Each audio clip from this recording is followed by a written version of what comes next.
Hey everybody, welcome to Mary Jean. I'm Nova. And I'm Ricky, and tonight we may or may not be talking about sex. We probably aren't. Really?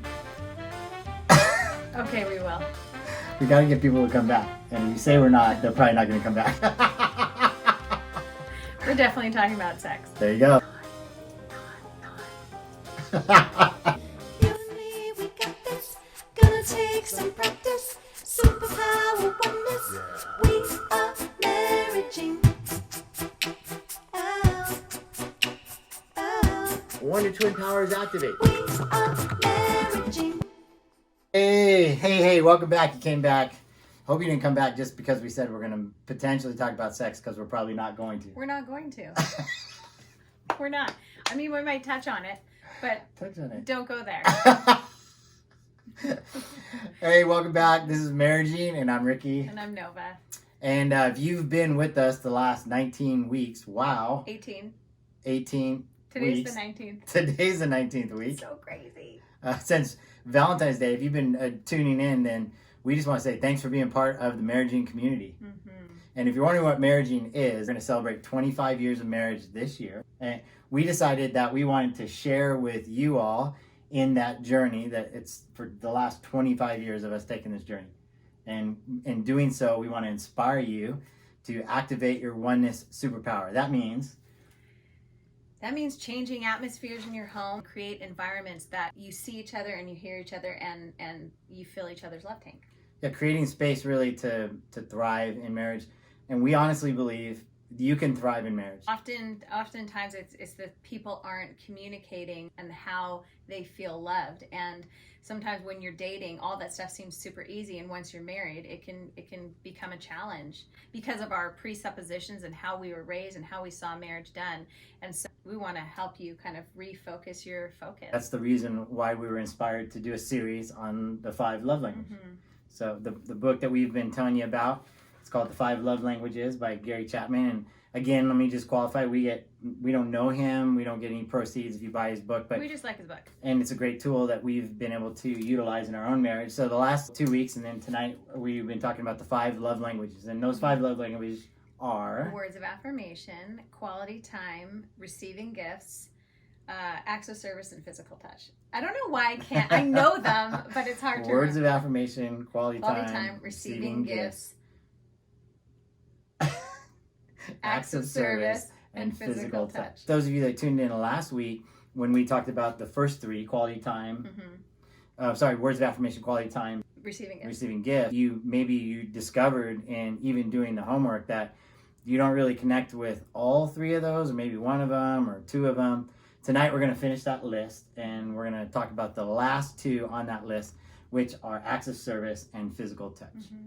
I want to say too, like, one of the ways, and he kind of talks about it in the book, of knowing what your love language is, which, going through this, you might go, oh, that's me. But one of the ways you might even know that you'll understand that that's your love language is you may actually in your head criticize your spouse, like, if only they did this, or if only they did that. That often is like a notation that could be your love language. So you tend to criticize your spouse, like, in the area that you have the deepest emotional need. So you might say, like, well, he doesn't really spend time with me. So that might be your love language, like quality time. Gotcha. Or like, I don't know, he just never even thinks about it. He never buys me flowers. You might be a gifts person. So not that we're wanting you to criticize your spouse, but if you have felt that, it may not even come out, but if you're thinking it in here, that could be an indication, and that really is your love language, and that's how you receive love. Take note as we're going through these last 2. If you're thinking in your mind, I wish he or I wish she would be more involved in acts of service, yeah, or like, I wish physical he would touch. just like clean up the kitchen for a hot second, or maybe he could wipe the toilet down, or whatever. You're great at that, honey. I'm just saying. I have friends. It's not me. It's for not real.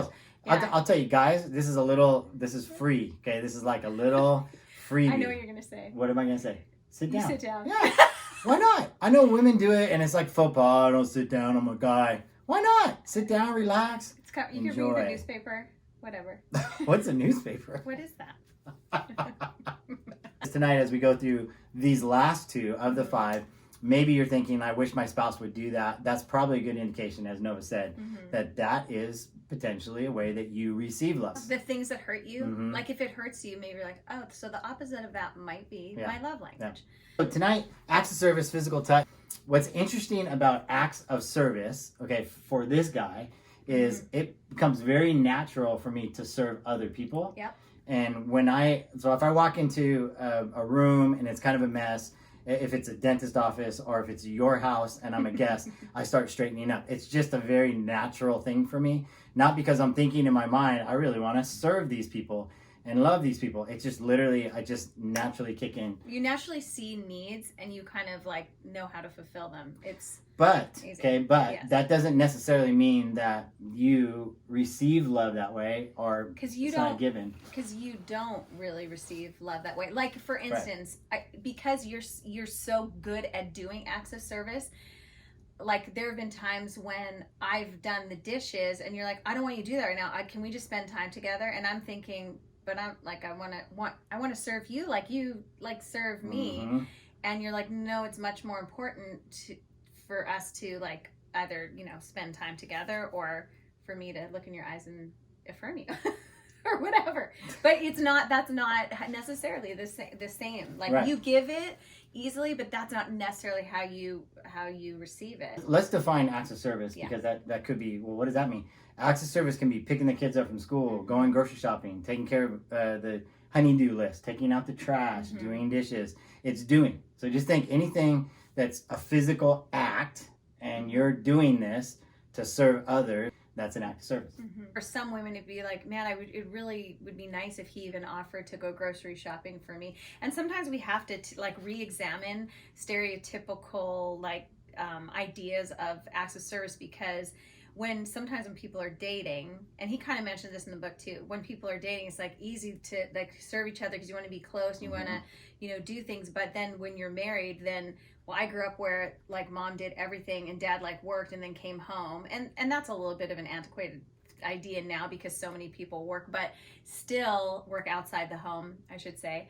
But still like that might cause like some tension in people's relationship because of the stereotypical ideas of like who should be serving, like I work, you serve me when I get home. And that really we can challenge the status quo, and I think people have to re-examine how they grew up. So it may be that women are known typically to like serve the family and provide acts of service.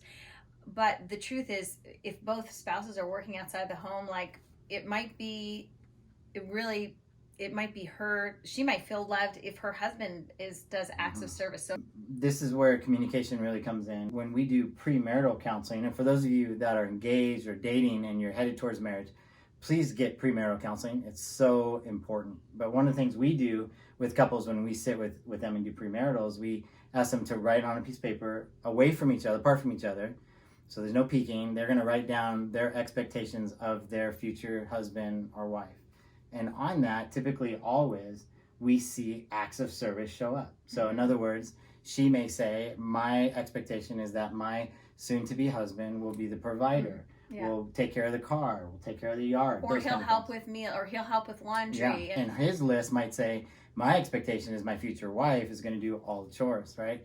And though you said it was antiquated, it is, but if you've seen that your whole life. Oh yeah, it's totally, it's very stereotypical, but it's what a lot of people have seen in their families. Like it's kind of what I saw in my family. My dad, he was known as like the provider, and she just served and served and served and served. And so I didn't know what I thought in marriage, but I definitely scored because I like have such a servant's heart, and I feel like because you so naturally give that, like I receive it, and I do feel very loved by acts of service, and I'm super grateful. And so that's one of your love languages then, would be acts of service.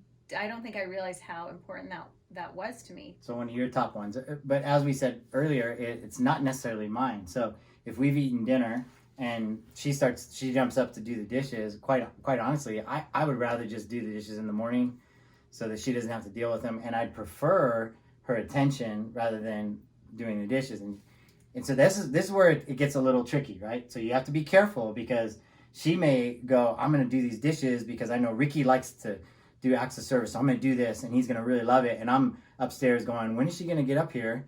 This sucks. And now she gets up and I'm irritated she wasn't there, and she's irritated I didn't appreciate her doing dishes, and now we have a problem. Yeah. So this is where the love languages are really important to understand. Yeah, and communicating them.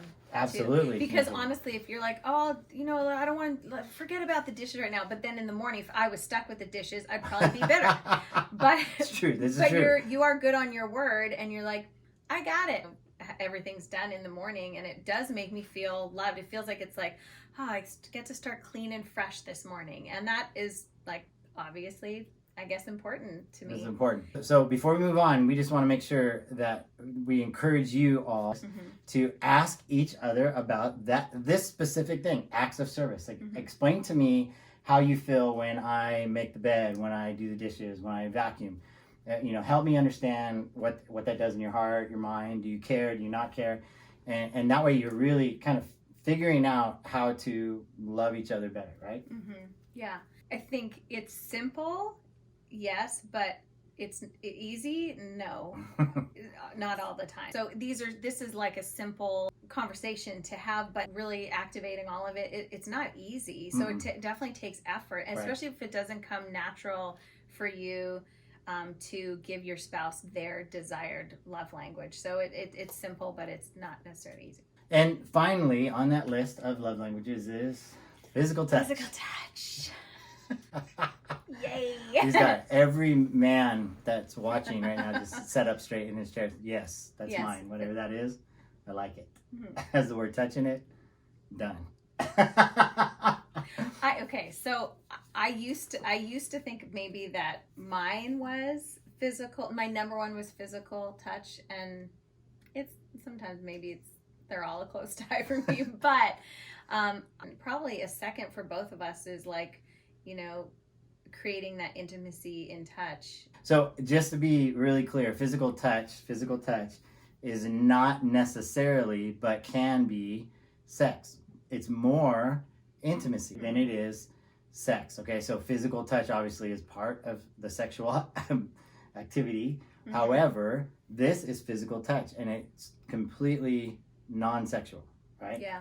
But very intimate, to hold somebody's hand. But what do we do when someone's been hurt or someone's gone through something tragic? The first thing that we kind of know to do instinctively is to go and give them a hug. Go and touch them. And there's something to be said about what that nonverbal communication does to somebody. Like when you just hold them. Like I know I've been given hugs in the past that have said more than words ever could. It brings, hey, I see you. I'm so sorry. I hurt with you. It's about being seen and heard and known and loved. And physical touch is one of the ways that is, and if that is your number one, that your spouse understanding that is going to be super important, because I can really draw a wedge when you really feel loved when you're being touched in a non-sexual way. Yeah. Just like the I see you, I see you, and I want to be close to you and be intimate with you. I was sharing with Nova, I read this article, which was a little bit kind of terrifying. In 1944, they had all these babies that were abandoned in the hospital, and so they did this experiment with these babies, which is crazy. They had 44 babies, and they put half of them in a ward where the nurses would literally give them a super sterile environment they took care of all their needs, food, they changed them, temperature was perfect, but the nurses did not interact with the babies. They didn't talk to them, and they didn't give them a physical touch, and those babies died. So just basic care, crazy. But no touch, and they died. And the other babies thrived. We heard a story about this grandfather who was caring for his grandbaby, who was, I think, 1.5 pounds when she was born. His daughter was addicted to drugs and had this baby. So the baby was in this bubble, the shell, and the grandfather essentially stayed by the baby's side 24/7. He would leave and he'd sleep and then come back in the morning. And this grandfather, it was this baby was in an incubator, and the grandfather had put his hand in that little glove thing and would just stroke the baby's arm, stroke the baby's leg, and the baby was little, like a pound and a half. Next to that baby was another incubator, and there was another 2-pound baby. The grandfather noticed that nobody was visiting that baby, just the nurses. The nurses said that baby's not going to survive. Yeah, it wasn't And, thriving. and the grandfather said, The story makes me so sad. do you mind if I intervene? And they said, absolutely not. So the grandfather sat with his granddaughter on one side and a stranger's baby on his left, and he did the same thing, just touched the baby's legs and arms and little face. He did this day after day after day, and both those babies, not only did they live, but they were thriving. They're currently thriving, and the nurses believe it was all physical touch, right? Isn't that crazy? That is so like, seriously, that is crazy. And we all have obviously a need for physical touch. Yeah. So imagine if that is your number one, Right. how much you need and how empty you can feel if no one's giving that to Yeah. you. Kind of crazy. So physical touch, though it can be sexual in nature. It is important that it's an intimacy that's not for the purpose of sex. Because if you're also someone, like I really love it when she comes up and just touches my arms, my back, my head, my ears, whatever, my hands, and it makes me feel very close to my wife. And I know this might be hard to believe, but in those moments, I'm not thinking about having sex with her. I'm just You're thinking, not? No, I'm just I know, right? But I'm just thinking about how much I love her and how much it feels like she loves me because she's giving me physical touch, which is crazy, huh? Yeah, it's interesting because I remember I tried to like get you like to go for a massage one time. You're like, I can't stand being touched by strangers. Don't ever do that for me again. For real. It had nothing to do with anybody's physical touch. It was the touch I give you, like, intimately. That's so true. I went to an hour massage and I was 20 minutes in and said, I'm good. I don't. I was like, that was a waste of money. Yeah, I don't like people touching me because there is an intimacy about touch. Do you think that physical touch then is different from the other love languages? Because like when you like, okay, let's say I have a group of girlfriends and I'm like a quality time person, but I love quality time with you, and then I love quality time with my friends, because that's how I receive love and friendship and in marriage. So maybe physical touch is... No, I think it's relationship driven because you also, with your girlfriends, you guys hug and, you'll even sit holding hands or whatever. Yeah, and that's so true. Okay, Dial in. However, you're not doing that with a stranger. Right? And so for me, the massage is a stranger. I don't know who this person is. And she's touching my body and I don't want her to touch my body. It was that eerie. It like made the hairs on the back of my neck stand. I don't like it. Okay. But if it's someone that I'm intimate with, whether it's an intimacy in friendship or an intimacy in... Well, because like Susie, who is like a spiritual mentor, if she hugs you and loves you, you feel very loved by her because she's like, Ricardo. I can tell you feel very loved by her actually when she does that. But how about people who receive, and I'm really am asking the question, who receive words of affirmation from like more strangers? I'll tell you right now, if 100 people I don't know say, Ricky, you're amazing at golf, okay, and then you say, you know what, babe, you're really good at golf. You know which voice matters to me? Yours.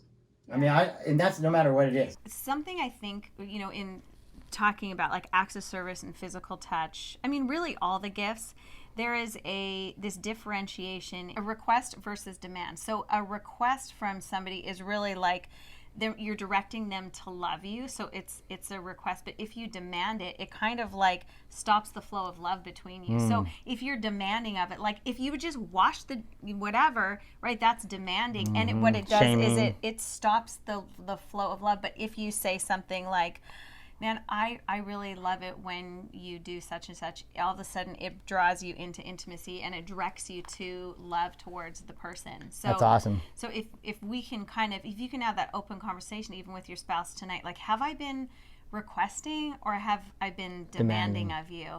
And again, it goes back to like, what is your inner voice saying? And honestly, like, what are you saying to other people about your spouse? Well, if they only, did this or that. Wow, that's good. We have to take responsibility for the ways that we know we feel love, and then being able to communicate it in a way that our spouse can receive it too. And one of the ways that's going to help you with that is the homework. That's why we give you homework, because it's real practical ways in which you can request. Yeah. Right? Totally. So and it's like a little bit more fun than being a demanding wife or husband. And we want you to have fun. That's what this is all about. So so homework time is fun. Homework time is fun. It's so fun.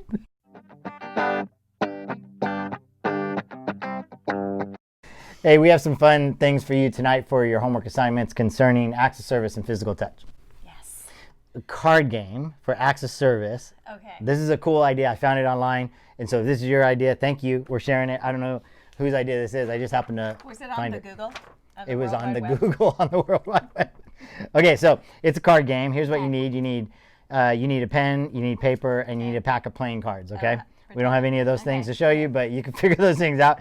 Okay, on a piece of paper. You got it. We believe in you. I'm affirming you. You can do this. Okay, you're going to write down 3 acts of service that are big deals, right? So like vacuuming, doing the dishes, and making the bed. Making the bed. Okay, so, and that's going to be every day, 7 days. You're going to do those 3, whatever those things are. And you're going to assign each one of those one of the face cards. The Jack, the King, the Queen the big represent. kahunas, okay, yeah. Right? Okay, so then. Can I say that? Oh, well, you did. So they're the 3 most important things. Who knows? Okay. And then you give all the other numeric cards a shorter assignment, something you can do right now. Okay. So those face cards are kind of big, and those are 7. You're going to do it for 7 days straight. Okay. But then the little ones are this. Okay. So like number 1 can be you get to steal a face card. That could be number 1. Number 2 can be give your partner 30-second shoulder rub. Boom, boom, boom. Number 3. Okay. That's number 2. Number 3 can be get your partner a glass of water right now. So it's things you can do right now, and so on and so forth. If you can figure that out. Oh my goodness. If you can figure that. Okay, so just to recap, if you get a Jack, Queen, King. You're going to give 3 major acts of service for the Jack, 1 for the Jack, 1 for the King, 1 for the Queen. So what if I get all of those face cards while we play this game? That's the idea, okay? The idea is you get all of them.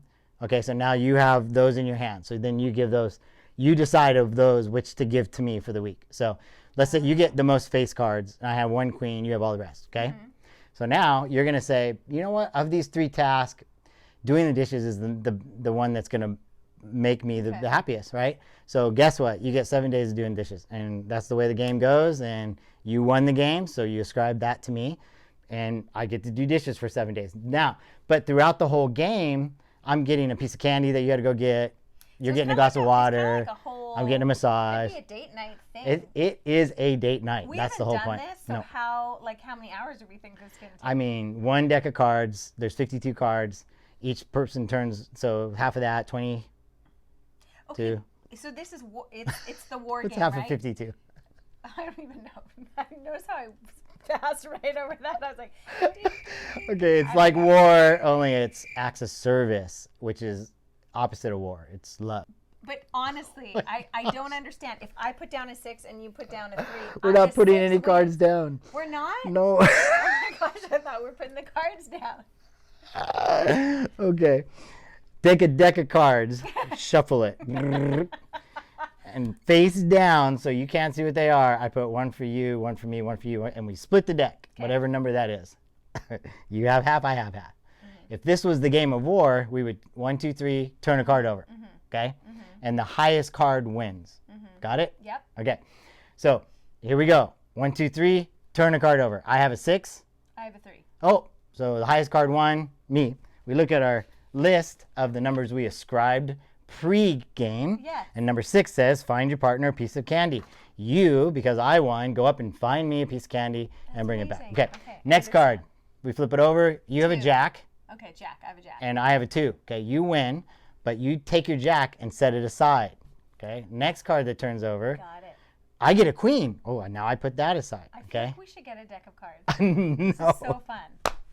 Okay, now we turn over another card. You have a jack, I have a queen. We turn over another card. It's a queen. You have that. Okay, so whoever gets the face, you save the face cards. That's later. Okay. Later. Okay, now we turn it over. You get a 4, I get a 2. Okay, so we look over here, and on our list it says 4 is find a comb and brush your partner's hair. So guess what? You have to go. I get a comb and I brush your hair. Okay, Yeah. and it's like a 30-second thing, so it's like real quick. Okay. Make sense? Yeah, I love it. Yes. It's called the card game of Are love. we gonna do this? Yeah, heck yeah, let's do it. Let's do it. It'd be so fun. I mean, not now.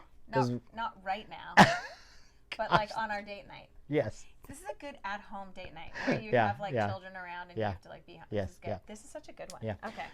Okay, now that is acts of service. Okay, physical touch. Okay, so your homework for physical touch is we want you to do one of 3 activities. And I know which one I'm choosing already. Okay, we're going to save the juiciest one for last, okay? So you get to choose one of these 3 activities to participate in the next 7 days, okay?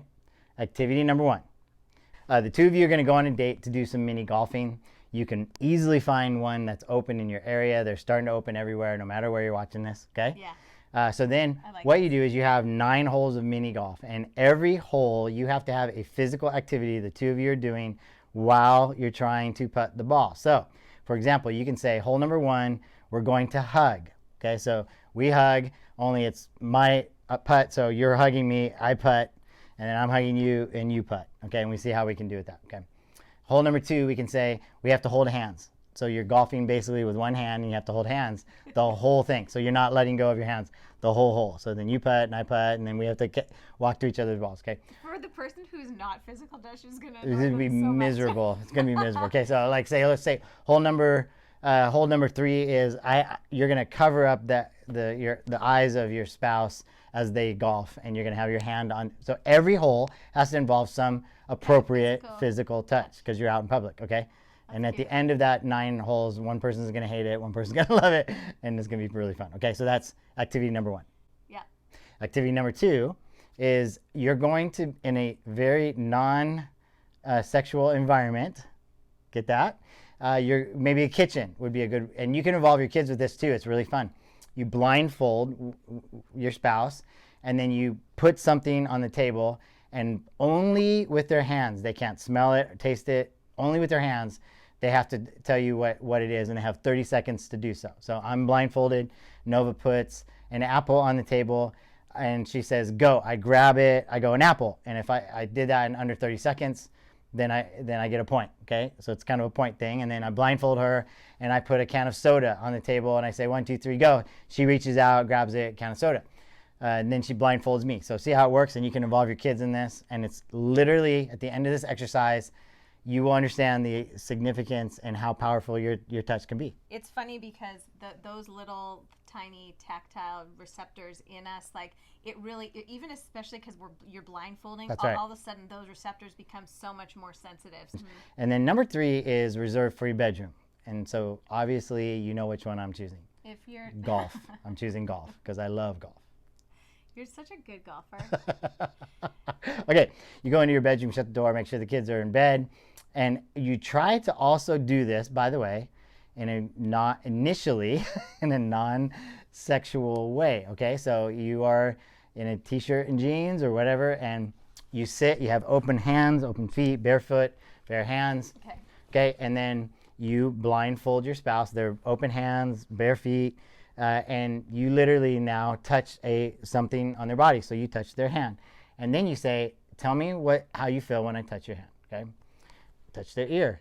Tell me what's going through your mind when I touch your ear. Touch their. Well, if you're gonna touch it, you gotta do like. How does it make you feel, honey? Laughing? It means, well, how it makes me feel is your backseat driving my touch. You didn't touch right. This is how you touch. But you can't do that. It's like that's not touch. That's pinching. Pigeon? Pinching. Oh, yeah. So anyways, you touch different parts of the body and you express how you're feeling when you touch. So and actually this is very interesting, Yeah. okay? Homework, because don't assume that it's going to be like, "Oh yeah, that feels good." Cuz you may I don't like that. I don't like it when you touch my ear. right? Or you could Yeah. say, when you touch my hand, I feel very connected. I feel like peace. I feel protected, right? You touch my feet. Like, I don't like it when you touch my feet. You're going to discover that there's certain parts of your body you don't like to have touched. You know what's interesting? Can I just I know we're doing homework, but when people touch the top of my head, I don't like it. There you go. That's an don't- example. I don't like it. Right. Yeah. And then you realize Or someone comes in and goes, "Oh, let me get your On your face? Who's not I'm not personally too close to you. If you touch my face, I'm not feeling that. I'm not feeling good about that. I'm Yeah. not feeling it. So this is literally to study how you receive touch, and Yeah. it should be really fun. And then you can touch other things, and Just like whatever, touch. like nose and whatever. I will say it's funny because you may think your spouse is really enjoying your touch, and in reality, it's grossing them out. When we first got married, I would when we would become intimate, I'd be kissing on her ear, and literally she was cringing, but she never said anything. And when she would cringe, I think she was going, "Oh, I feel so good," so I kept doing it. I didn't like it. You hated it, so I was just it just feels sloppy. I don't get your lips off my ear. And when I realized that, it's like, sweet. I don't need to be kissing on your ear, and you don't like it, so let's not But go I there. like you kissing my neck. There you go. So this is an exercise in learning how to physically touch your spouse. In a way that is awesome for them. Yeah. So all this homework should be really fun. We basically gave you 5 date nights. You're welcome. You're welcome. And mini golf's the most expensive of all the 5. The other ones Yeah. are free, Totally. except for babysitter. If you're gonna have a babysitter, Yeah. it's good times. Yeah. Man, I feel like people will be able to create atmospheres in their house, change environments, and activate their oneness superpower. And have fun really being married, or as we put it, marriaging. Yeah, because you don't just sign on a dotted line one day and you're married. You keep going. You keep at it, because a marriage that isn't growing is dying. And so we want you guys to live and thrive, and this is all part of it. And it should be really fun knowing if your words of affirmation, quality time, receiving this, or like today, acts of service and physical touch. This should be a fun adventure. So I want you guys to adventure together in marriage. Yeah. And I just want to say a side note too. It does feel very hopeless in our country right now. It feels like people are still dying. People are still getting sick. There's civil unrest. There's racial inequality. There's all kinds of stuff going on. Conspiracy theories and hate speeches and all sorts of stuff. And we just want to say, you know what? Practice love and positivity and encouragement in your home. And one of the things you're going to have to do that, to even understand and know these love languages, is shut the news off. Can you guys just shut the news off? Turn your phones off? I mean, even if it's just a couple nights a week, it potentially is going to change the atmosphere in your home so that you can actually activate your oneness superpower. So would you just, if there's one thing you take from tonight, would you please just turn it off? Turn all the noise off and draw your attention here, because you have honestly, this. a really powerful marriage creates a powerful home, and that powerful home can change the world. Yeah. So be a power couple. Go love each other. Go have fun.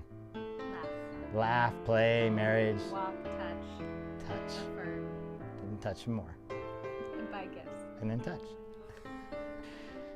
So basically, Marriage. touch each other. Bye guys, love ya. Bye. Hey, next week, guest week. Guest week. We are